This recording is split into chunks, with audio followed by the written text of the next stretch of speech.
conversation. And we're talking with Anton Torres from FantasyFlightGames. Anton, welcome back to the gaming gang again. Hey, awesome. Nice to see you again, Elliott. Nice to see you, Jeff. Thank you very much. Welcome to Gen Con 2012.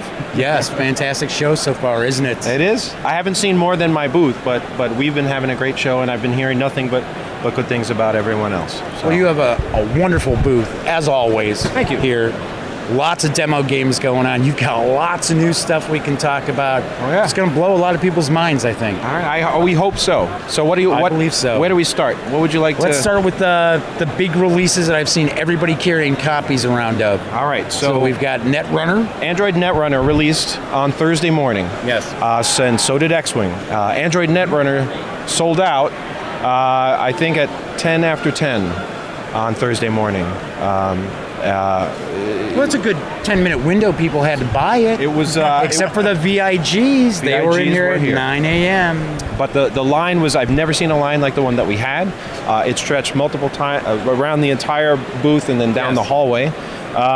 Customers were great, though. They were incredibly patient, even waiting online for hours. And then this morning, we were frantically looking to find copies, and the stars aligned, and we had a very small number here for sale as of this morning. Wow. And that sold out, but everyone lined up neatly and it was friendly. And people lucked out there. Yeah, and folks are telling me they're playing and they're like, this is incredible, thank you so much. So Netrunner has been fantastic.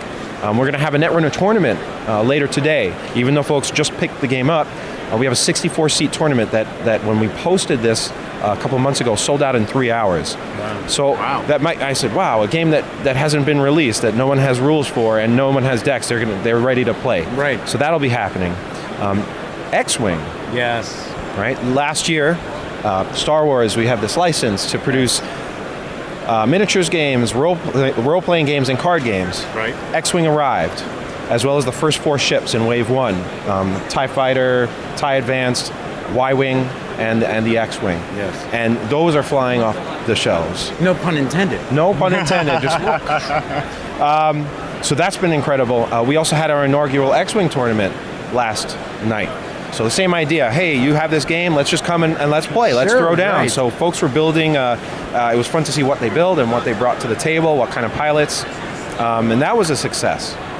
Now in the booth, you can see, if you're here at Gen Con, you can see Wave 2 for X-Wing. Mm-hmm. We have announced finally and revealed what are the next ships for X-Wing. And we have the A-Wing. Yes. We have the TIE Interceptor. Mm-hmm. We have the Slave One. Nice. And the Millennium Falcon. Really? Hey, the Millennium Falcon. So you guys haven't seen this? No, not yet. We're going to have to take some photos. So you're going to have to see photos. It's in the case. Yes. It's in the case, and these are from the factory. These are plastics. They're not resins, and they're amazing. They're to scale, and that is very exciting. So that means that the Millennium Falcon is actually going to be a pretty good sized model. It's behind the cameraman right over there, and you can go. You can see it. Okay, we will take pictures. Right. So that is very exciting. And then the other huge surprise, we had a big tarp. We've never done this. I see this. I saw this as I strolled up. You did. We had a large black tarp covering one of our signage, one of our towering signs. Yes. And Christian Peterson every year gives a talk. Mm-hmm. He talks about, it's his in-flight report. He talks about where the company's been, where we are now, and where we're headed. Right. And our big news at the show was that we have been working on the Star Wars role-playing game. Yes. And it is called Edge of the Empire. Yes. He went into more detail about what that product line was going to look like and what our intentions are and how it's going to work. But it is available today in beta form, in a printed book. It doesn't have a lot of artwork and it doesn't have background material, but it is a playable version. Mm-hmm. Now it is still in development, but we figure with a property like Star Wars, I was sitting in the theater in '77. There were a lot of the staff, right? Yeah, I was there too. It's part of it. It's in our DNA, and we want to get as many people as possible to get their hands on it and help us make this the definitive Star Wars role-playing game experience. Right. But people have been walking away with copies of that, so that's very exciting. That's pretty fantastic that you're doing something like that, giving fans an inner look at pretty much the core mechanics, the gameplay, and then they can come back and say, hey, I know this is a beta, you guys are going to put the finished product together.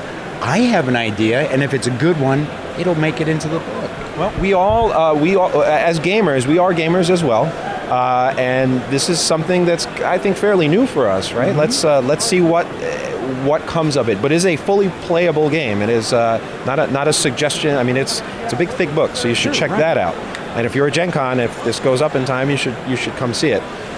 Let's see, what else? You guys did have the Hobbit expansion for Lord of the Rings, the card game here? So other releases, the Hobbit Overhill and Underhill was released.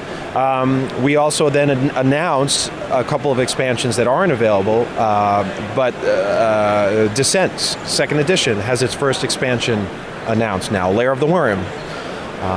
New character classes, new monsters, new rule mechanics, new scenarios. So that's They're just cranking along on Descent. I mean, it just recently came out itself. Descent is one of the seminal releases in our catalog, right? It's long. It's been around for years. It's the dungeon crawl experience. That was our goal. Yes. But we thought it was time to go back and revisit what our intentions were and come up and say, well, if we could turn the clock back, what will we do? What have we learned? Yes. And so in the box, it brings a campaign expansion. A campaign system. It brings character advancement.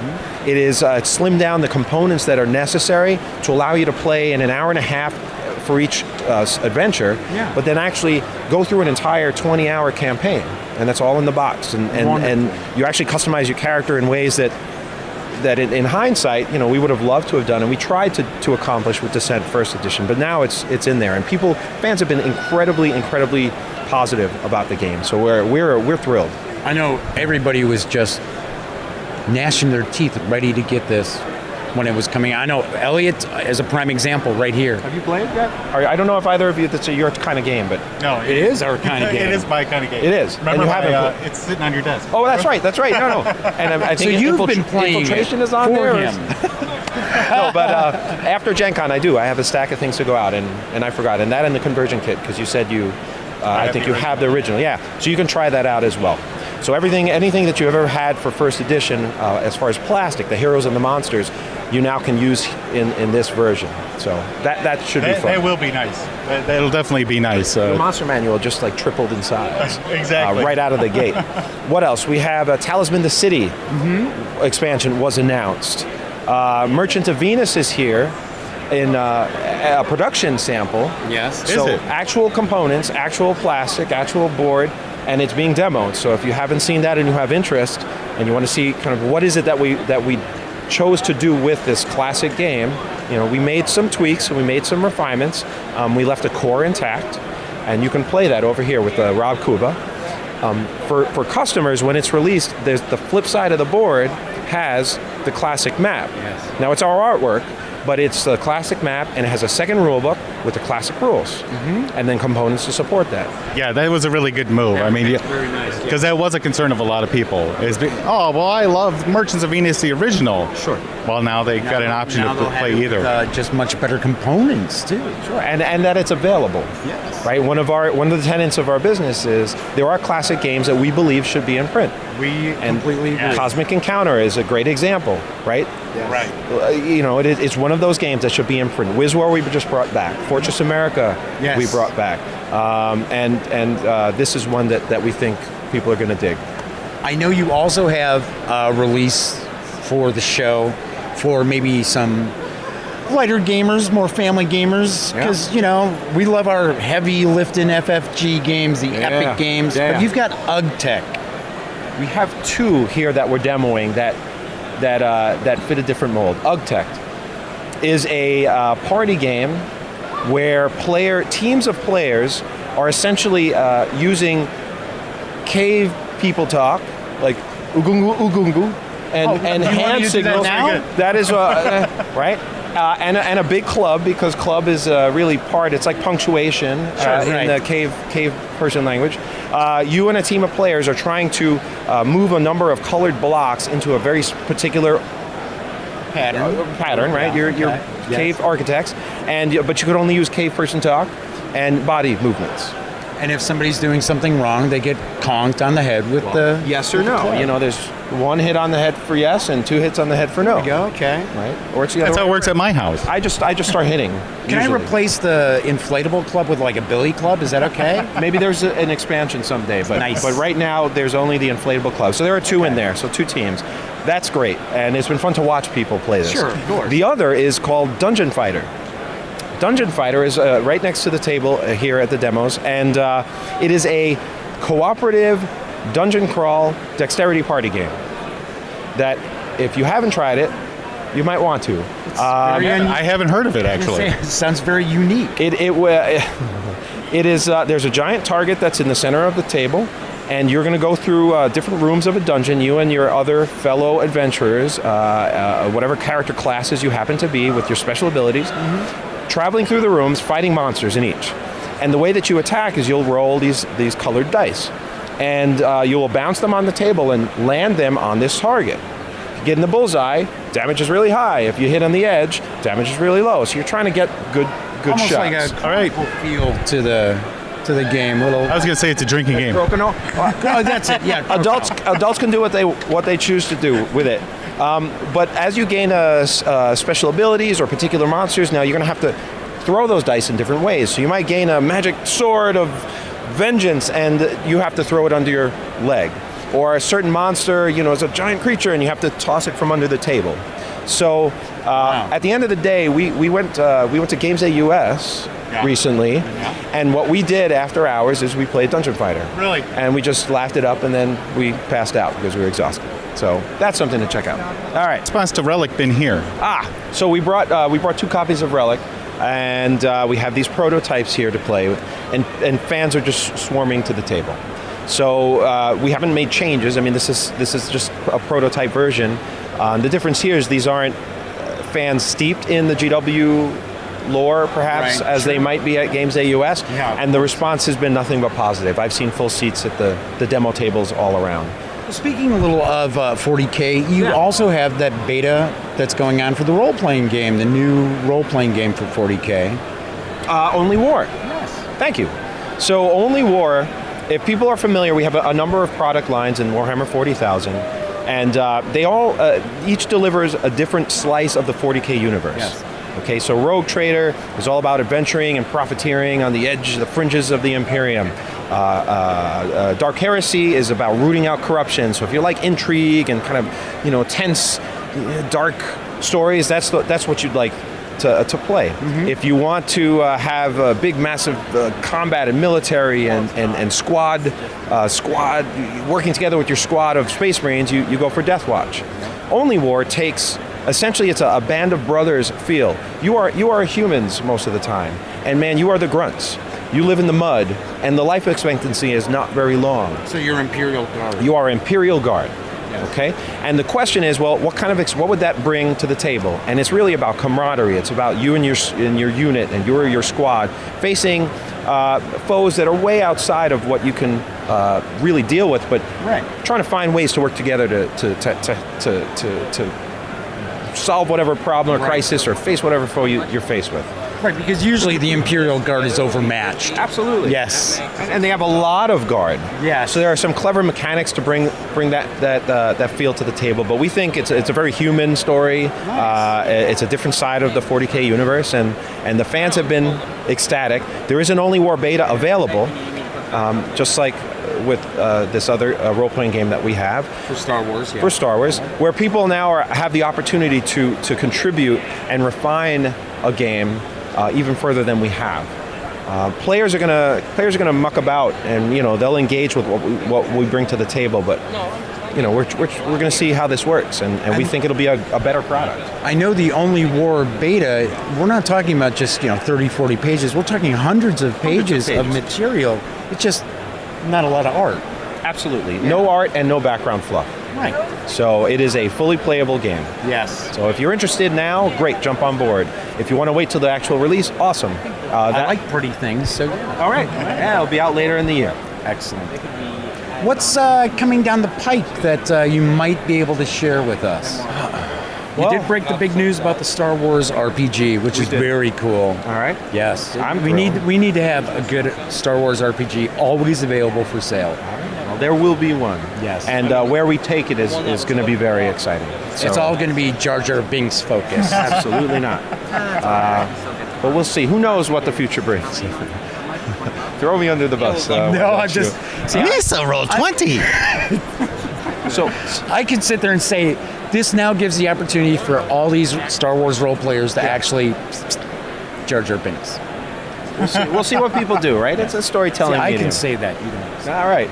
Something that was announced, we have Borderlands now in the case, a box of it. And Borderlands is from the same designers of Cosmic Encounter from Aeon Games and the guys who designed Dune way back in the day. Yeah, right. And this is something that that we have been wanting to get to the table, that we've been working on for quite a while. We actually announced it a few years ago, but that will be coming later, late in the year. Nice.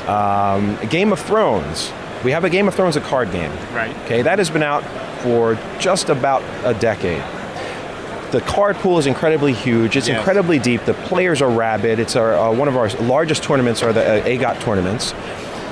Game of Thrones, the card game, is based on the HBO show that millions of fans have flocked to. Yes. And while we've taken the Game of Thrones card game experience, we've slimmed it down. We sort of refined it a bit to be more accessible. The core of the mechanics of the game are the same. They will be familiar to you. You have the intrigue challenges and military challenges and power challenges. You'll see similar tokens. All the artwork is from the HBO show, and the mechanics will allow players to come in who may not be well versed in card play, and it's now a two-player head-to-head in the single box. Nice. Stark versus Lannister. So it's something that, hey, if you're watching the show and maybe you've discovered the books, you suddenly have this expansive universe to explore. But if you're watching the show, this gives you an opportunity to play in that space In a nice, very introductory way. Absolutely. Yes. Someone that a new gamer, a new game player can jump into with confidence and actually enjoy it. So that's going to be very exciting. Great. What do you have going on in the world of horror? Well, we've displayed Mansions of Madness, Call of the Wild. Call of the Wild is a large box expansion for Mansions of Madness. Introduces a number of other scenarios, a whole bunch of new mansion to explore, and some new mechanics, and then some new monsters. And we've got the resins in the booth, so if you want to take a shot of that, that's something that loads of shots. So you do that. Dust Tactics and Dust Of Warfare. course, we've got Dust. Right. This Dust Tactics and Warfare now is 2 years old. Warfare was released early this year. Yes. But we have a third faction, which is the SSU. SSU brings the Soviets, right? They bring flyers to the table. Helicopters that can drop troops to the field. Soon we will see helicopters that can bring mechs to the field. You can actually drop walkers into the middle of the battle. What we have in the booth also are some prototypes of Axis flyers that you should take a look at that are absolutely ridiculously cool. And also a whole host, we've got 6 shelves of the premium painted Dust models here, including models that haven't been seen, things we haven't even announced, but we wanted people to see. Troop carriers and new SSU walkers, the new Hades expansion, the new superhero. There's a kind of a guy in armor that's powered by the same energy that's fueling these giant walkers. And we have a Dust Warfare tournament today, and that should go over really well. I have to say, it's really too bad that Fantasy Flight Games just doesn't have anything new coming out. Are you bored yet? Are you bored? What a shame. Absolutely not. Right? And there's a pile of other stuff that I haven't mentioned. We're just incredibly excited. Next year is going to be phenomenal. There's a lot of things in the works, of course, that we can't show. Of course, right. But we were very happy to bring what we have here, including there's a Rune Age Oath and Anvil. It's a game that does exist. That's one other release. Oath and Anvil is an expansion to the Rune Age deck building game that adds 2 new factions and then a few new card types for the existing factions, and then another bunch of scenarios. And everyone in the office who plays, who's enjoyed the first, has been chomping at the bit because the game just has exploded. So that, if you're a card player, that is very cool. I don't know. I'm out. What? Hey, that's okay. Hey, I completely Give you an understand. overview? Yes, I think we've tackled quite a few items. I think so. Excellent. So I just want to say thank you so much for taking some time out to talk with us again this year. And as always, we will make sure to share all the new releases with our listeners and our visitors and now our viewers. All right. Thanks guys. Anton. Thank you so Elliott. much.